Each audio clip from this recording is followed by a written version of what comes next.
जय माता दी दोस्तों। दुर्गा सप्तशती पाठ का पार्ट 2 पहले में हमने पहला अध्याय तक ही पढ़ा था। अब हम दुर्गा स्तुति का दूसरा अध्याय शुरू कर रहे हैं। देवताओं के तेज से देवी का प्रादुर्भाव और महिषासुर सेना का वध। महर्षि मेघा बोले, प्राचीन काल में देवताओं और असुरों में पूरे 100 वर्ष तक घोर युद्ध हुआ। उनमें असुर का स्वामी श्री महिषासुर था और देवराज इंद्र देवताओं के नायक थे। इस युद्ध में देवताओं की सेना परास्त हुई थी। इस प्रकार संपूर्ण देवताओं को जीतकर महिषासुर इंद्र बन बैठा। युद्ध के पश्चात हारे हुए देवता प्रजापति श्री ब्रह्मा जी के साथ लेकर उस स्थान पर पहुंचे जहां भगवान शंकर विराजमान थे। देवताओं ने अपनी हार का सारा विस्तरण भगवान श्री हरि विष्णु और शंकर जी से कहा। वह कहने लगे, हे प्रभु, महिषासुर सूर्य, इंद्र, अग्नि, वायु, चंद्रमा, यम, वरुण तथा अन्य देवताओं के सब अधिकार छीनकर सबका इष्ट बन बैठा है। उसने समस्त देवताओं को स्वर्ग से निकाल दिया है। वे मनुष्य की तरह पृथ्वी पर विचर रहे हैं। दैत्यों की सारी करतूत हमने आपको सुना दी है और आपकी शरण में इसलिए आए हैं कि आप उसके वध का कोई उपाय सोचें। देवताओं की बातें सुनकर भगवान श्री हरि विष्णु और शंकर जी को दैत्य पर बड़ा क्रोध आया। उनकी भुजाएं तन गईं और आंखें लाल हो गईं। तभी क्रोध में भरे हुए श्री हरि विष्णु के मुख से बड़ी भारी तेज निकली और उसी प्रकार की तेज भगवान शंकर और ब्रह्मा और इंद्र आदि दूसरे देवताओं के मुख से भी प्रकट हुई। फिर वह सारा तेज एक में मिल गया। तेजों से वहां पुंज ऐसा दिखता था जैसे कि ज्वालामय पर्वत हो। देवताओं ने देखा कि उस पर्वत सी ज्वाला चारों ओर फैली हुई थी। देवताओं के शरीर से प्रकट हुए उन तेजों की किसी अन्य तेज से तुलना नहीं हो सकती थी। एक स्थान पर इकट्ठा होने पर वह तेज पूर्ण एक देवी के रूप में परिवर्तित हो गया और अपने प्रकाश से तीनों लोकों में व्यापात होने पड़ा। जो भगवान शंकर का तेज था उससे देवी का मुख प्रकट हुआ। यमराज के तेज से उसके शरीर के बाल बने। भगवान श्री विष्णु के तेज से उसकी भुजाएं बनी। चंद्रमा के तेज से दोनों स्तन और इंद्र के तेज से कमर भाग, वरुण के तेज से जंघा और पिंगल तथा पृथ्वी के तेज से नितंब भाग बना। ब्रह्मा के तेज से दोनों चरण और सूर्य के तेज से उसकी उंगलियां पैदा हुई। वसुओं के तेज से हाथों की उंगलियां एवं कुबेर के तेज से नासिका बनी। प्रजापति के तेज से उसके दांत और अग्नि के तेज से उसके नेत्र बने। संध्या के तेज से उसकी दोनों भुएं और वायु के तेज से उसके कान प्रकट हुए थे। इस प्रकार उस देवी का प्रादुर्भाव हुआ था। महिषासुर से पराजित देवता उस देवी को देखकर अत्यंत प्रसन्न हुए। भगवान शंकर ने अपने त्रिशूल से एक त्रिशूल निकालकर उस देवी को दिया। भगवान कृष्ण ने अपने चक्र से एक चक्र निकालकर देवी को दिया। वरुण ने देवी को शंख भेंट किया। अग्नि ने इसे शक्ति दी। वायु ने धनुष और बाण से पूर्ण तरकस दिए। सहस्त्र नेत्र वाले देवराज इंद्र ने उसे अपने वज्र से वज्र उत्पन्न करके वज्र दिया। ऐरावत हाथी का एक घंटा उतारकर देवी को भेंट की। यमराज ने उसी काल दंड से एक दंड दिया। वरुण ने उसे पाश दिया। प्रजापति ने स्फटिक की माला दी। ब्रह्मा जी ने उसे कुशमंडल दिया। सूर्य ने देवी को समस्त रोमों से अपनी किरणों का तेज भर दिया। काल ने उसे चमकती हुई ढाल और तलवार दी। क्षीर सागर ने उज्जवल हार और दिव्य वस्त्र उसे भेंट किए। इनके साथ ही उनके दिव्य चूड़ामणि दी। 2 कुंडल, कंगन, उज्जवल अर्धचंद, बाहों के लिए बाजूबंद, चरणों के लिए नूपुर, गले के लिए सुंदर हंसली और उंगलियों के लिए रत्न की बनी हुई अंगूठियां दी। विश्वकर्मा ने अब उसे फरसा दिया और उसके साथ ही कई प्रकार के अस्त्र और अभेद कवच दिए। इसी अतिरिक्त उसने उसे मस्तक और वर्ष पर धारण करने के लिए कभी ना कुम्हलाने वाले सुंदर कमलों की मालाएं भेंट की। समुद्र ने समुद्र का समुद्र का फूल भेंट किया। हिमालय ने सवारी के लिए सिंह तथा तरह तरह के रत्न देवी को भेंट किया। यशराज कुबेर ने मधु से भरा हुआ पात्र और शेषनाग ने उन्हें बहुमाला मणियों से विभूषित नागहार भेंट किया। इसी तरह दूसरे देवताओं ने भी उसे आभूषण और अस्त्र देकर उसका सम्मान किया। इसके पश्चात देवी ने उच्च स्वर से गर्जना की। इसके इस भयंकर नाद से आकाश गूंज उठा। देवी का वह उस स्वर से किया हुआ सिंहनाद समा न सका। आकाश उसके समान छोटा प्रतीत होने लगा। उसमें बड़े जोर से प्रतिध्वनि हुई, जिससे समस्त विश्व में हलचल मच गई और समुद्र कांप उठे, पृथ्वी डोलने लगी और सबके सब पर्वत हिलाने लगे। देवताओं ने उस समय प्रसन्न हो सिंह वाहिनी जगन्मय्या देवी से कहा, हे देवी, तुम्हारी जय हो। इसके साथ महिषासुर ने भक्ति भाव से विनम्र होकर उसकी इसके साथ महर्षियों ने भक्ति भाव से निम्न होकर उसकी स्तुति की। संपूर्ण त्रिलोक को शोक मगन देखकर दैत्यगण अपनी सेनाओं के साथ लेकर हथियार आदि सजाकर उठ खड़े हुए। महिषासुर को क्रोध की कोई सीमा नहीं थी। उसने क्रोध से भरकर कहा, यह सब क्या उत्पात है। फिर वह अपनी सेना के साथ उस ओर दौड़ा जिस ओर से भयंकर नाद का शब्द सुनाई दिया। आगे पहुंचने पर उसने देवी को देखा, जो कि अपनी प्रभा से तीनों लोगों को प्रकाशित कर रही थी।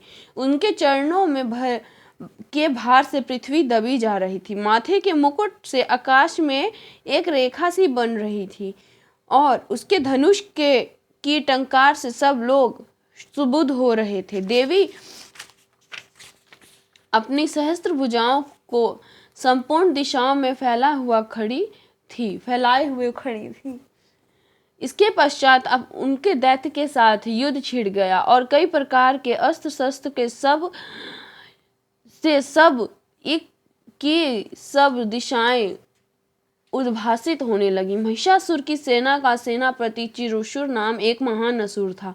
वह आगे बढ़कर देवी के साथ युद्ध करने लगा। दूसरे दैत्य की चतुर्गिणी सेना के साथ चामर भी लड़ने लगा और 60,000 महारथियों के साथ लेकर उद्रग नाम महादैत्य आकर युद्ध करने लगा।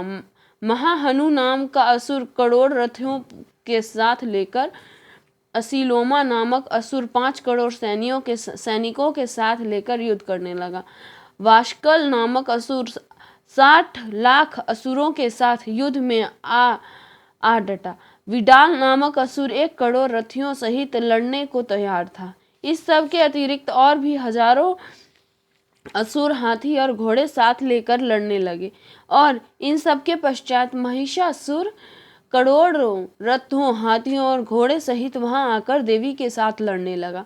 सभी असुर तोमर, भिंदपाल, शक्ति, मूषल, खगड़, फरसा, पटिकश के साथ रणभूमि में देवी के साथ युद्ध करने लगे। कई शक्तियां फेंकने लगे और कई अन्य शस्त्र आदि। इसके पश्चात सबके सब दैत्य अपनी अपनी तलवार हाथ में लेकर देवी की ओर दौड़े और उन्हें मार डालने का उद्योग करने लगे। मगर देवी ने क्रोध में भरकर खेल ही खेल में उनके सब अस्त्र शस्त्र को काट दिया। इसके पश्चात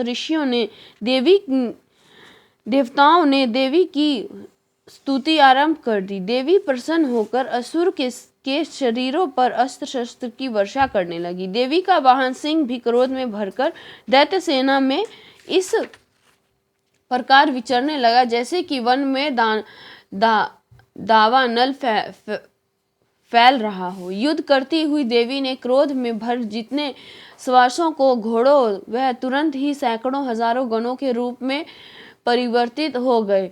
वह फरसे, भिंदपाल, खगड़ तथा पटिशत इत्यादि अस्त्रों के साथ दैत्यों से युद्ध करने लगे। देवी ने शक्ति से बढ़े हुए वह गण दैत्यों का नाश करते हुए ढोल, शंख व मृग आदि बजा रहे थे। तदअंतर देवी ने त्रिशूल, गदा, शक्ति, खगड़ इत्यादि से सहस्त्र असुरों को मार डाला। कितनों को घंटे की भयंकर आवाज से ही यमलोक पहुंचा दिया, तो कितने असुरों को उसने पाश में बांध कर पृथ्वी पर घसीटा, कितनों को अपनी तलवार से टुकड़े टुकड़े कर दिए, तो कितनों को गदा की चोट से धरती पर सुला दिया। कई दैत्य मूषल की मार से घायल होकर रक्तवान वमन करने लगे और कई शूल से छाती फट जाने के कारण पृथ्वी पर लेट गए। कितनों की तो बाण वर्षा से कमर ही टूट गई। देवताओं ने पीड़ा देने वाली दैत्य कट कट कर मरने लगे।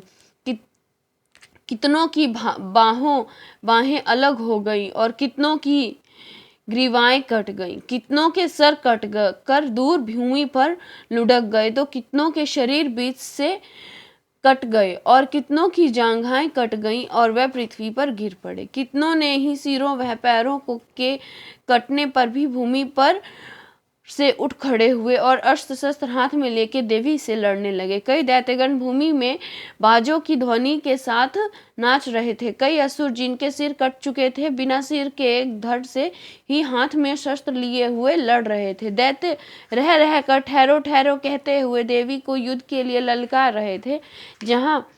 वहां घोर संग्राम हुआ था, वहीं की भूमि रथ, हाथी, घोड़े और असुरों की लाश से लपट गई थी। असुर सेना के बीच रक्तपान होने के कारण रुधिर की नदियां सी बह रही थी। इस तरह देवी ने असुर की विशाल सेना को क्षण भर में ही इस तरह नष्ट कर डाला जैसे तृष्ण काष्ठ के बड़े समूह को अग्नि नष्ट कर डालती है। देवी का सिंह भी गर्दन के बालों को हिलाता हुआ बड़ा शब्द करता हुआ असुरों के शरीर को मानो उसके प्राण से ढूंढ रहा था। वहां देवी ने गणों ने जब दैत्य के साथ युद्ध किया तो दैत्यों ने प्रसन्न होकर दैत्यों के साथ युद्ध किया तो देवताओं ने प्रसन्न होकर आकाश में उन पर पुष्प वर्षा की। तीसरा अध्याय, सेनापतियों सहित महिषासुर का वध।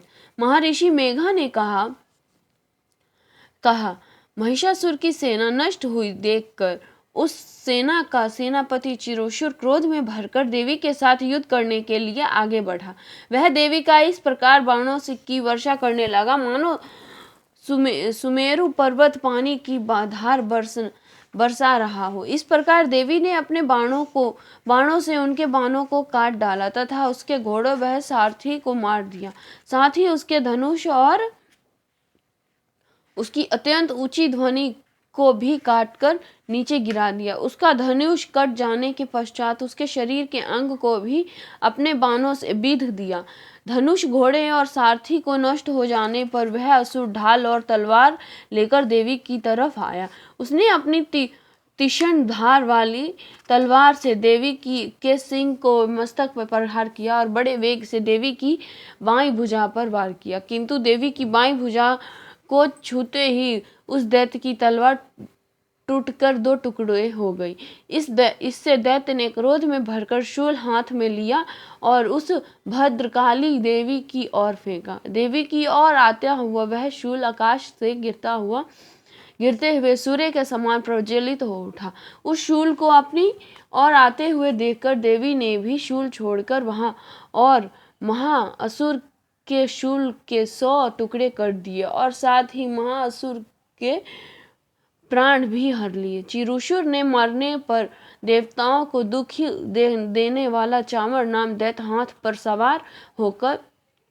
पर सवार होकर देवी से लड़ने के लिए आया और उसने आने के साथ ही शक्ति से प्रहार किया, किंतु देवी ने अपने हुंकार से ही उसे तोड़ पृथ्वी पर डाल दिया। शक्ति को टूटा हुआ देखकर दैत्य ने क्रोध से लाल होकर शूल को चलाया और किंतु देवी ने उसको भी काट दिया। इतने में देवी का सिंह उछलकर हाथी के मस्तक पर सवार हो गया और दैत्य के साथ बहुत ही तीव्र युद्ध करने लगा। फिर वह दोनों लड़ने लगे। फिर सिंह बड़े जोर से आकाश की ओर उछला और जब पृथ्वी की ओर आया तो अपने पंजे से चामर का सिर धड़ से अलग कर दिया। क्रोध में भरी हुई देवी ने शिला और वृक्ष आदि की चोटों से उद्र को भी मार दिया। कराल को दांतों, मुक्कों और थप्पड़ों से चूर कर डाला। क्रोध हुई देवी ने गदा के प्रहार से उद्धत दैत्य को मार गिराया। भिंदपाल से वाशकल को बाणों से तामर तथा अंकथ को मौत के घाट उतार दिया। तीनों नेत्र वाली परमेश्वरी ने त्रिशूल से उग्रसाय, उग्रवीय और हनाहुन नाम राक्षसों को मार गिराया। उसने अपनी तलवार से विडाल नामक दैत्य का सिर काट डाला। अपने बाणों से दुधर और दुमुखी राक्षसों को यमलोक पहुंचा दिया। इस प्रकार जब महर्षि ने देखा कि देवी ने मेरी सेना को नष्ट कर दिया है, तो वह भैंसे का रूप धारण कर देवी के गणों को दुख देने लगा। उन गणों को कितनों को उसने मुख से प्रहार किया, कितनों को खूर से, कितनों को पूंछ से, कितनों को सिंहों से, बहुतों को दौड़ने के वेग से, अनेकों को सिंहनाद से, कितनों को चक्कर देकर और कितनों को श्वास वायु के झोंके से पृथ्वी पर गिरा दिया। वह दैत्य इस प्रकार गणों की सेना को गिर कर देवी के सिंह को मारने के लिए दौड़ा। इस पर देवी को बड़ा गुस्सा आया। उधर दैत्य भी क्रोध में भरकर धरती पर खोरों के खोदने लगा तथा सिंगों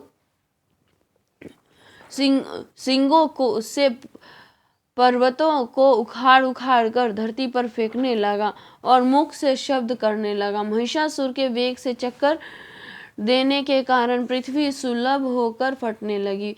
उसकी पूंछ से टकराकर समुद्र चारों ओर फैलने लगा। हिलते हुए सिंहों के आघात से मेघ खंड खंड हो गए और राक्षस को देख चंडिका को भी क्रोध आया गया और वह उसको मारने के लिए क्रोध में भर गई। देवी ने पाश फेंककर दैत्यों को बांध लिया और उसने बंध जाने पर दैत्य का रूप त्याग दिया और सिंह का रूप बना लिया। ज्यों ही देवी उसका सिर काटने के लिए तैयार हुई, उसने पुरुष का रूप बना लिया, जो कि हाथ में तलवार लिए हुए था। देवी ने तुरंत अपनी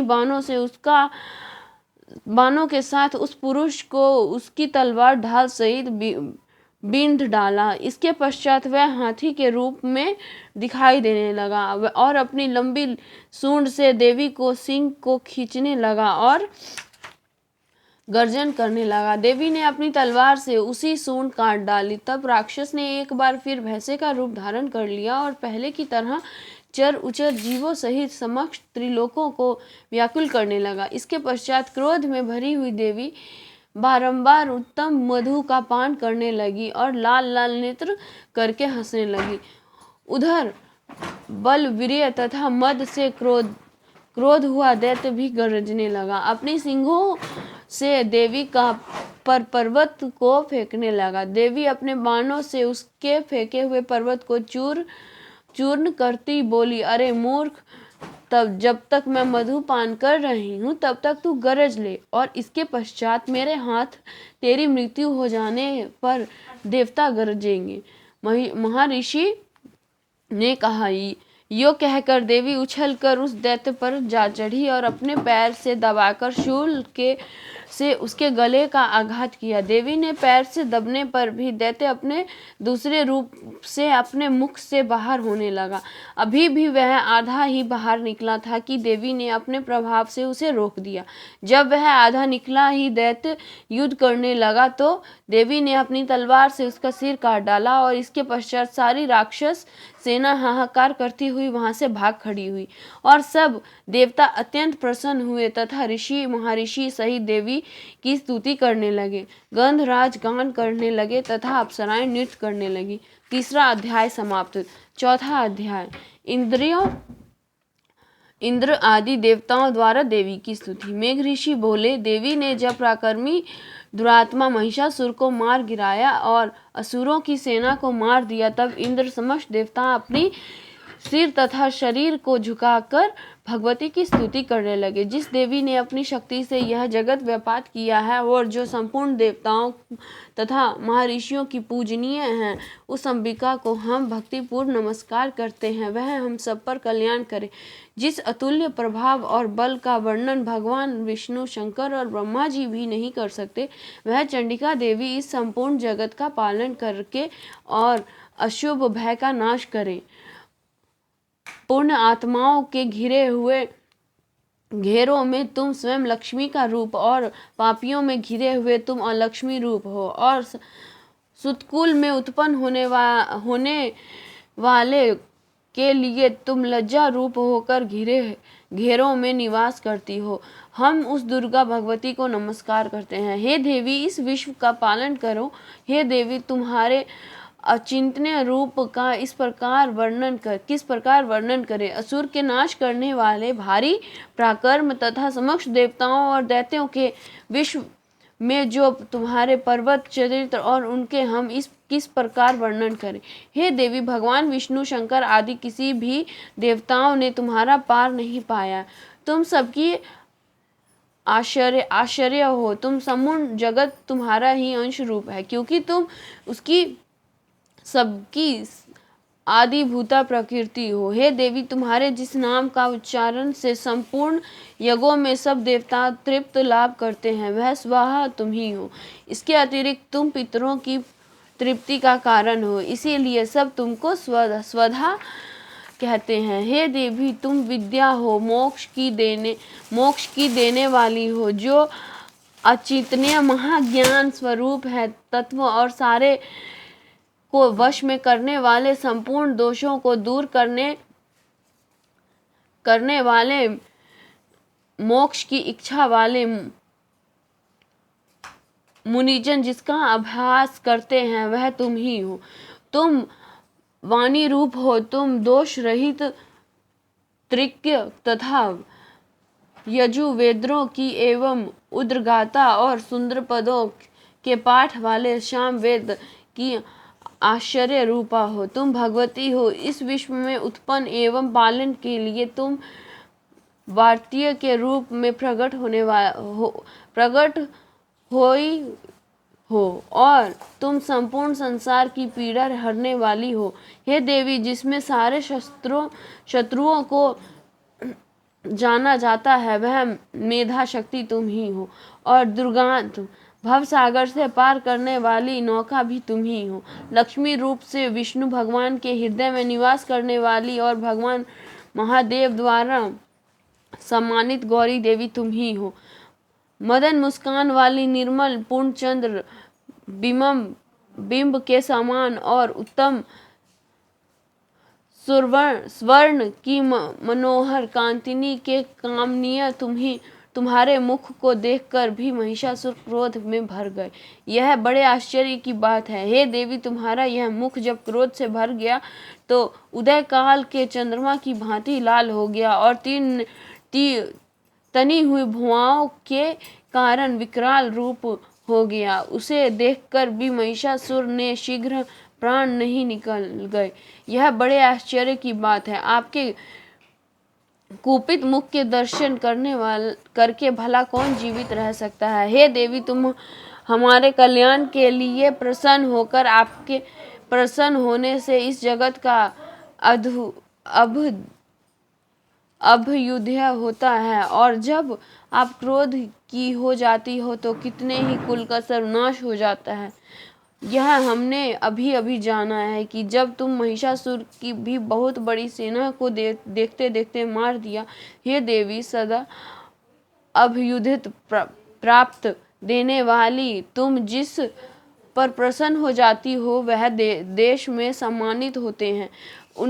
उनके धन एवं यश की वृद्धि होती है। उनका धर्म कभी निष्फल नहीं होता, और उसके यहाँ अधिक पुत्र पुत्रियों और नौकर होते हैं। हे देवी, तुम्हारी कृपा से ही धर्मात्मा पुरुष प्रतिदिन श्रद्धा पूर्वक यज्ञ करते हैं, और यह धर्म अनुकूल आचरण करता है और इसके प्रभाव से स्वर्ग लोक में जाता है, क्योंकि तुम तीनों लोक में मनोवांछित फल देने वाली हो।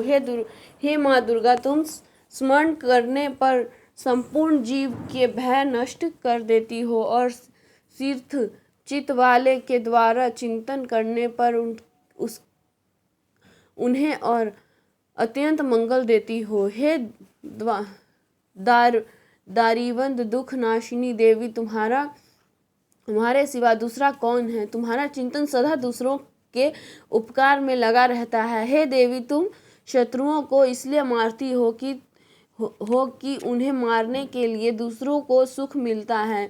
वह चाहे नरक में जाने के लिए चिरकाल तक पाप करते रहे हो, किंतु तुम्हारा साथ युद्ध करके सीधा स्वर्ग को जाएं, इसलिए तुम उनका वध करती हो। हे देवी, क्या तुम दृष्टिपात मात्र से समस्त असुरों को भस्म नहीं कर सकती? अवश्य ही कर सकती हो, किंतु तुम्हारा शत्रुओं को शत्रु के द्वारा मारना इसलिए है कि शत्रुओं के द्वारा मरकर भी स्वर्ग को जाए। शस्त्रों के द्वारा इसलिए है ताकि वो मरने के बाद स्वर्ग को जाए। इस तरह हे देवी, तुम शत्रुओं के प्रति तुम्हारा भी विचार उत्तम है। हे देवी, तुम्हारे उग्र खड्ग की चमक से और त्रिशूल की नोक की कांति की किरणों से असुर की आंखें फूट नहीं गई। इसका कारण यह था कि वह किरणों के से शोभायाम तुम्हारे चंद्रमा के समान आनंद प्रदान करने वाली सुंदर मुख को देख रहे थे। हे देवी, तुम्हारा शील बुरे वितानित को दूर करने वाला है और सबसे अधिक तुम्हारा रूप है, जो ना तो कभी चिंतन में आ सकता है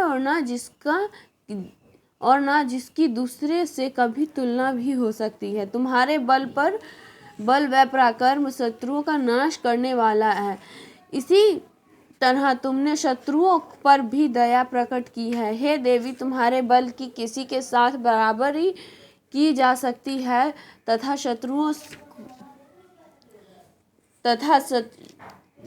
तुम्हारे बल की किसके साथ बराबरी की जा सकती है तथा शत्रुओं को भय देने वाली इतना सुंदर रूप भी किसका है? हृदय में कृपा और युद्ध में निष्ठुरता, ये दोनों बातें तीनों लोक में तुम्ही में देखने में आई हैं। हे माता, युद्ध भूमि में शत्रु को मारकर तुमने हमें सर्वलोक में पहुंचाया है। इस तरह तीनों लोकों में तुमने रक्षा की है तथा उस उत्तम असुर से जो हमें भय था उसको भी तुमने दूर किया है। तुमको हमारा नमस्कार है। हे देवी, तुम शूल तथा खड्ग से हमारी रक्षा करो। हे चंडिके, आप अपने शूल को घुमाकर पूर्व, पश्चिम, उत्तर तथा दक्षिण दिशाओं में हमारी रक्षा करो। तीनों लोकों में जो तुम्हारे सौम्य रूप हैं तथा घोर रूप है, उनसे हमारी रक्षा करो तथा इस पृथ्वी की रक्षा करो। हे अंबिका, आपके कर पल्लवों में जो खड्ग, शूल और गदा आदि शस्त्र शोभा पा रहे हैं, इनसे हमारी रक्षा करो। महिषासुर बोले कि इस प्रकार जब देवता ने जगत माता भगवती की स्तुति की और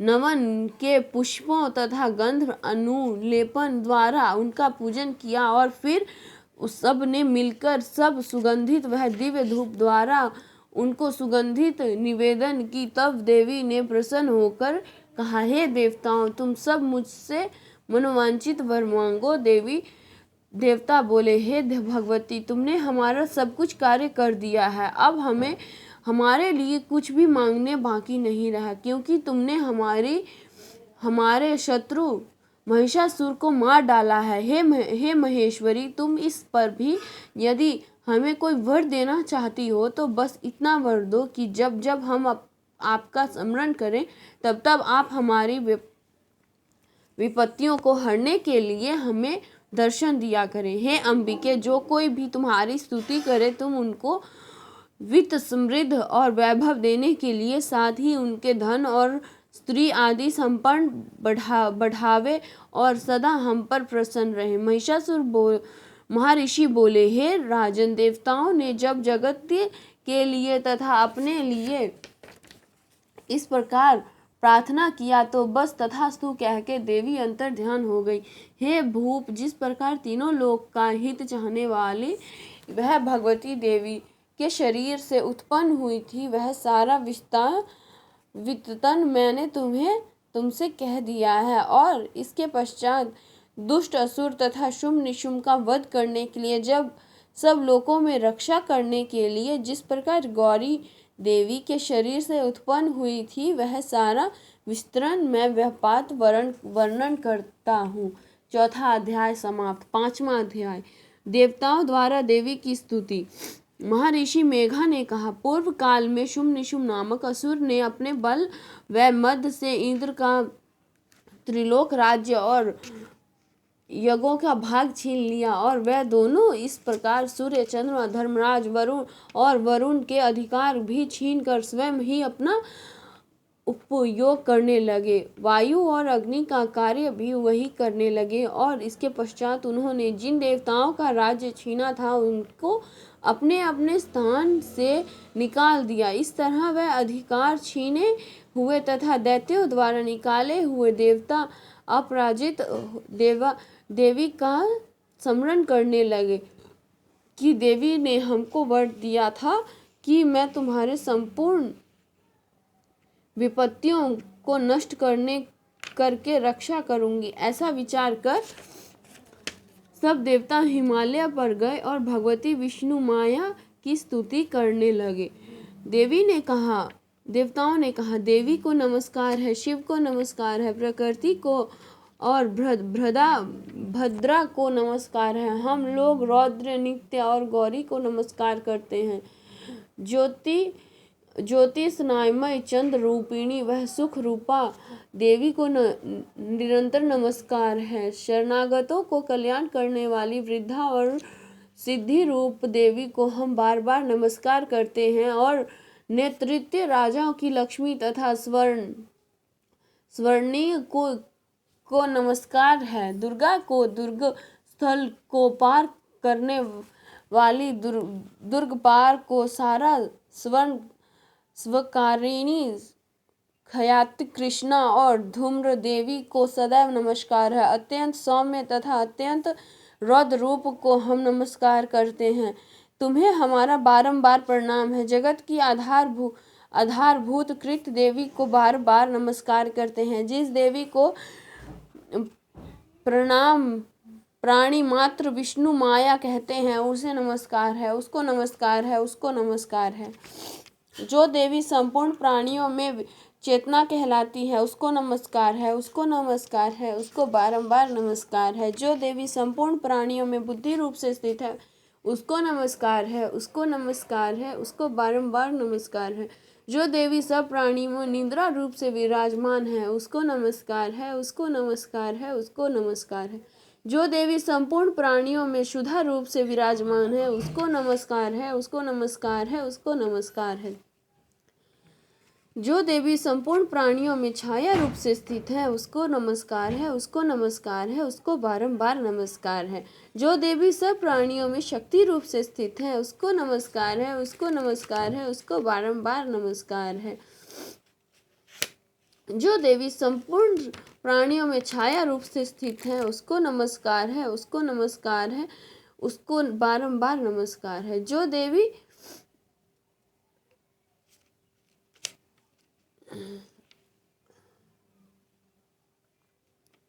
जो देवी संपूर्ण प्राणियों में चेतना कहलाती हैं, उसको नमस्कार है, उसको नमस्कार है, उसको बारंबार नमस्कार है। जो देवी संपूर्ण प्राणियों में बुद्धि रूप से स्थित है, उसको नमस्कार है, उसको नमस्कार है, उसको बारंबार नमस्कार है। जो देवी सभी प्राणियों में निद्रा रूप से विराजमान है, उसको नमस्कार है, उसको नमस्कार है, उसका बारंबार नमस्कार है। जो देवी संपूर्ण प्राणियों में शुद्धा रूप से विराजमान है, उसको नमस्कार है, उसको नमस्कार है, उसको बारंबार नमस्कार है। जो देवी संपूर्ण प्राणियों में छाया रूप से स्थित है, उसको नमस्कार है, उसको नमस्कार है, उसको बारंबार नमस्कार है। जो देवी सब प्राणियों में शक्ति रूप से स्थित है, उसको नमस्कार है, उसको नमस्कार है, उसको बारंबार नमस्कार है। जो देवी संपूर्ण प्राणियों में तृष्णा रूप से स्थित है, उसको नमस्कार है, उसको नमस्कार है, उसको बारंबार नमस्कार है। जो देवी सब प्राणियों में शांति रूप में स्थित है, उसको नमस्कार है, उसको नमस्कार है, उसको बारंबार नमस्कार है।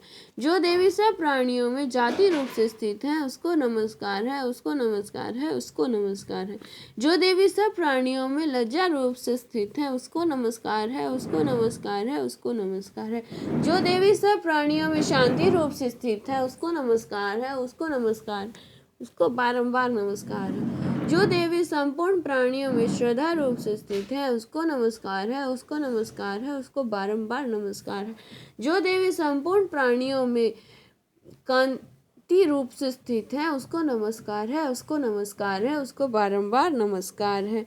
जो देवी सब प्राणियों में लक्ष्मी रूप से स्थित है, उसको नमस्कार है, उसको नमस्कार है, उसको बारंबार नमस्कार है। जो देवी संपूर्ण प्राणियों में वितरण रूप से स्थित है, उसको नमस्कार है, उसको नमस्कार है, उसको बारंबार नमस्कार है। जो देवी सब प्राणियों में समृद्धि रूप से विराजमान है, उसको नमस्कार है, उसको नमस्कार है, उसको बारंबार नमस्कार है। जो देवी सब प्राणियों में दया रूप से स्थित है, उसको नमस्कार है, नमस्कार है, उसको बारंबार नमस्कार है। जो देवी सब प्राणियों में दृष्टि रूप से स्थित है, उसको नमस्कार है, उसको नमस्कार है, उसको बारंबार नमस्कार है। जो देवी संपूर्ण प्राणियों में मात्र रूप से स्थित है, उसको नमस्कार है, उसको नमस्कार है, उसको बारंबार नमस्कार है। जो देवी संपूर्ण प्राणियों में भांति रूप से स्थित है, उसको नमस्कार है, उसको नमस्कार है, उसको बारंबार नमस्कार है। जो देवी जो देवी समस्त जीवों में इंद्रियों की स्वामिनी है तथा संपूर्ण प्राणियों के नियति व्यापात रहती है, उसको नमस्कार है, उसको नमस्कार है, उसको नमस्कार है। जो देवी चैतन्य रूप से इस संपूर्ण संसार को व्यापात करके स्थित है, उसको नमस्कार है, उसको नमस्कार है, उसको नमस्कार है। पूर्व काल में देवताओं ने अपने अभीष्ट फल पाने के लिए जिसकी स्तुति की है, वह देवराज इंद्र ने बहुत दिनों तक इसका सेवन किया और वह कल्याण है कि साधना भूता ईश्वरी हमारा कल्याण और मंगल करे तथा सारी विपदाओं को नष्ट कर डाले। असुरों के सताए हुए हम संपूर्ण देवता उस परमेश्वरी को इस समय नमस्कार करते हैं तथा जो भक्तिपूर्व स्मरण किए जाने पर तुरंत ही सब विपदाओं को नष्ट कर देती है, वह जगदम्बा इस समय भी हमारा मंगल करके हमारी समस्त विपदाओं को दूर करे। महर्षि मेघा ने कहा, हे राजन, इस प्रकार जब देवता स्तुति कर रहे थे तो उसी समय पार्वती देवी गंगा में स्नान करने के लिए आई थी। तब उनके शरीर से प्रकट हुई शिवा देवी बोली, शुंभ दैत्य के द्वारा स्वर्ग से निकाले हुए और निशुंभ से हारे हुए यह देवता मेरी ही स्तुति कर रहे हैं। पार्वती के शरीर से अंबिका निकली थी, इसीलिए उनको संपूर्ण लोक में कौशिकी कहते हैं। कौशिकी के प्रकट होने के पश्चात पार्वती देवी का शरीर का रंग काला हो गया और वह हिमालय पर रहने वाली कालिका देवी के नाम से प्रसिद्ध हुई। फिर शुंभ और निशुंभ के दूत चंडमुंड वहां आए और उन्हें परम मनोहर रूप वाली अंबिका देवी को देखा। फिर वह शुंभ के पास जाकर बोले, महाराज, एक अत्यंत सुंदर स्त्री हिमालय पर प्रकाशित कर रही है। वैसा रंग आज तक हमने किसी स्त्री में नहीं देखा। वह असुरेश्वर, आप यह पता लगाएं कि वह कौन है और उसको ग्रहण करें। वह स्त्रियों में रतन है। वह अपनी कांति से दशों दिशाओं को प्रकाशित करती हुई वहाँ स्थित है, इसलिए आपको उसका देखना उचित है। हे प्रभु, तीनों लोक के हाथी, घोड़े और मणि आदि जितने रत्न हैं वह सब इस समय आपके घर में शोभामान पाए हैं। हाथियों में रतन रूप ऐरावत हाथी और ऊंचे सवा नाम घोड़ा तो आप इंद्र से ले आए हैं।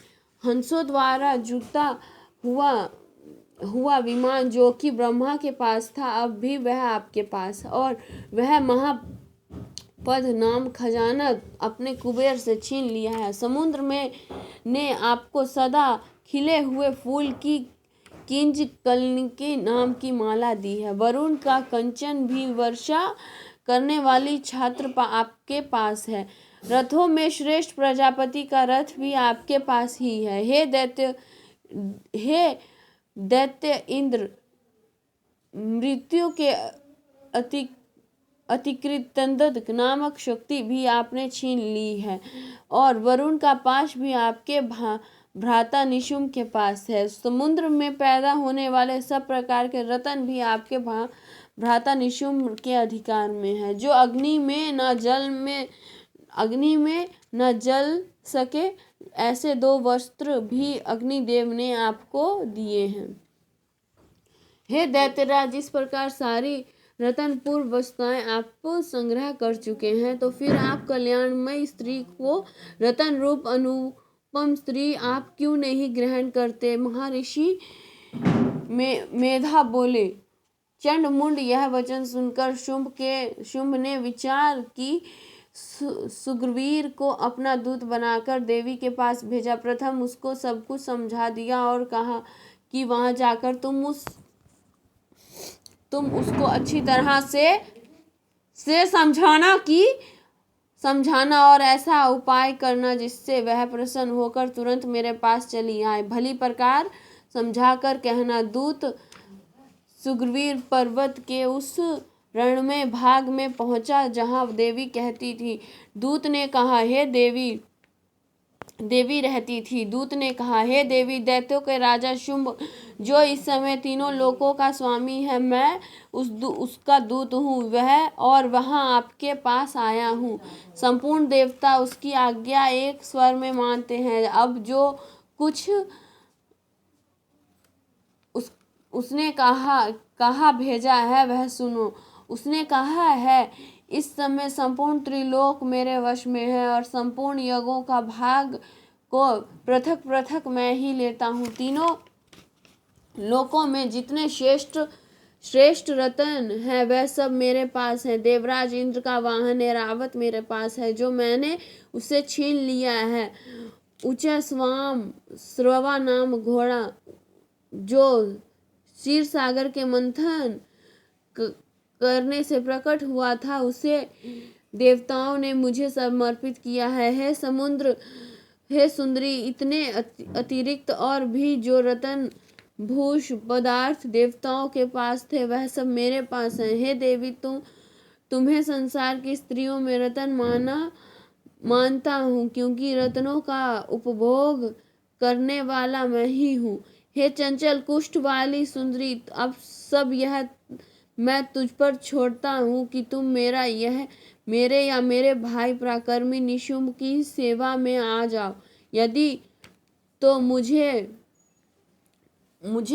बरेगी तो तुझे अतुल्य महान ऐश्वर्य की प्राप्ति होगी। अंत तुम अपनी बुद्धि से यह विचार कर मेरे पास चली आओ। महर्षि मेघा ने कहा, दूत के ऐसे कहने पर संपूर्ण जगत का कल्याण करने वाली भगवती दुर्गा मन ही मन मुस्कुराई और इस प्रकार कहने लगी। देवी ने कहा, हे दूत, तू जो कुछ कह रहा है वह सत्य है और इसमें किंचित भी झूठ नहीं। शुंभ इस समय तीनों लोक का स्वामी है और निशुम्भ भी इसी की तरह पराक्रमी है, किंतु इसके संबंध में मैं जो प्रतिज्ञा कर चुकी हूँ उसे मैं कैसे झुठला सकती हूँ। अंततः मैंने जो प्रतिज्ञा की है वह सुनो। जो मुझे युद्ध में जीत लेगा और मेरा अभिमान को खंडित करेगा तथा बल में मेरे समान होगा, वही मेरा स्वामी होगा। इसी लिए शुंभ अथवा पराक्रमी निशुम्भ वहाँ यहाँ आवे और युद्ध में जीतकर मुझसे विवाह कर ले। इसमें भला देर की आवश्यकता ही है क्या है। दूत ने कहा, हे देवी, तुम अभिमान में भरी हुई हो, मेरे सामने तुम ऐसी बात ना करो। इस त्रिलोक में मुझे तो ऐसा कोई दिखाई नहीं देता कि शुंभ और निशुंभ के सामने ठहर सके। हे देवी, जब अत्यंत देवताओं ने से भी कोई शुंभ व निशुंभ के समान युद्ध में ठहर नहीं सकते, तो फिर तुम जैसी स्त्री उसके सामने रणभूमि में ठहर सकोगी। जिन शुंभ आदि असुरों के सामने इंद्र आदि देवता नहीं ठहर सके, तो फिर तुम अकेली स्त्री उसके सामने कैसे ठहर सकोगी। अंत तुम मेरा कहना मानकर उनके पास चली आओ, नहीं तो जब वह तुम्हारे केश पकड़कर घसीटते हुए ले जाएंगे तो तुम्हारा गौरव नष्ट हो जाएगा। इसलिए मेरी बात मान लो। देवी ने कहा, जो कुछ तुमने कहा ठीक है। शुंभ और निशुंभ बड़े बलवान हैं, लेकिन मैं क्या कर सकती हूँ, क्योंकि मैंने बिना विचार प्रतिज्ञा कर चुकी हूँ। इसलिए तुम जाओ और मैंने जो कुछ कहा वह सब आदर पूर्वक असुरेंद्र से कह दो। इसके पश्चात जो वह उचित समझे करे। 5वां अध्याय समाप्त। 6ठा अध्याय। महर्षि मेघा ने कहा, देवी की बात सुनकर दूत क्रोध में भरा हुआ वहां से असुरेंद्र के पास पहुंचा और सारा वितरण उससे कहा। दूत की बात सुनकर असुर ने क्रोध का ठिकाना न रहा। उसने अपने सेनापति ध्रुमलोचन से कहा, ध्रुमलोचन, तुम अपनी सेना सहित शीघ्र वहां जाओ और उस दुष्टा के केश को पकड़कर उसे घसीटते हुए यहाँ ले आओ। यदि उसकी रक्षा के लिए दूसरा खड़ा हो, चाहे वह देवता, यश अथवा गंधर्व ही क्यों ना हो, उसको तुम अवश्य मार डालना। महर्षि मेघा ने कहा। शुंभ के इस प्रकार आज्ञा देने पर धूमलोचन 60,000 राक्षसों के साथ सेना लेकर वहां पहुंचा और देवी के साथ युद्ध करने लगा। 60,000 सेना के साथ युद्ध पहुंचा और वहां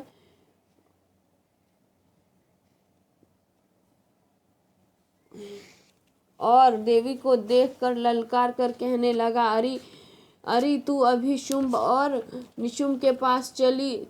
यदि तू प्रसन्नता पूर्वक मेरे साथ ना चलोगी तो मैं तुम्हारे केशों को पकड़कर घसीटता हुआ तुम्हें ले चलूंगा। देवी बोली, असुरेंद्र का भेजा हुआ तेरे जैसा बलवान यदि बलपूर्वक मुझे ले जाएगा तो ऐसी दशा में तुम्हारा कर ही क्या सकती हूँ। महर्षि मेघा ने कहा। ऐसा कहने पर धूमलोचन उसकी ओर लपका, किंतु देवी ने उसे अपनी हुंकार से ही भस्म कर डाला। यह देखकर असुर सेना क्रोध होकर देवी की ओर बढ़ी, परंतु अंबिका ने उन पर भी तीखे बाणों, शक्ति तथा फरसे की वर्षा आरंभ कर दी। इतने में देवी का वाहन भी अपनी ग्रीव बालों को झटकते हुए वहां बड़ी भारी शब्द करता हुआ असुर सेना में कूद पड़ा।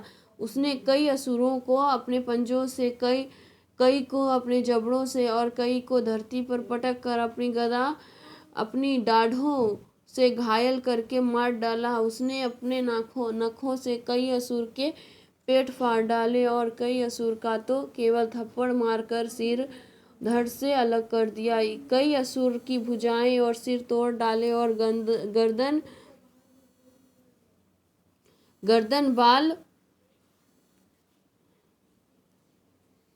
गर्दन के बाल को हिलाते हुए ऐसे कई असुर को पकड़कर उसके पेट फाड़कर उनका रक्त पी डाला। इस प्रकार देवी ने उस महाबलवान सिंह के क्षण भर पर असुर सेना को समाप्त कर दिया। शुंभ ने जब यह सुना कि देवी ने ध्रुमलोचन असुर को मार डाला है और उसकी सिंह ने सारी सेना का संहार कर डाला है, तब उसे बड़ा क्रोध आया।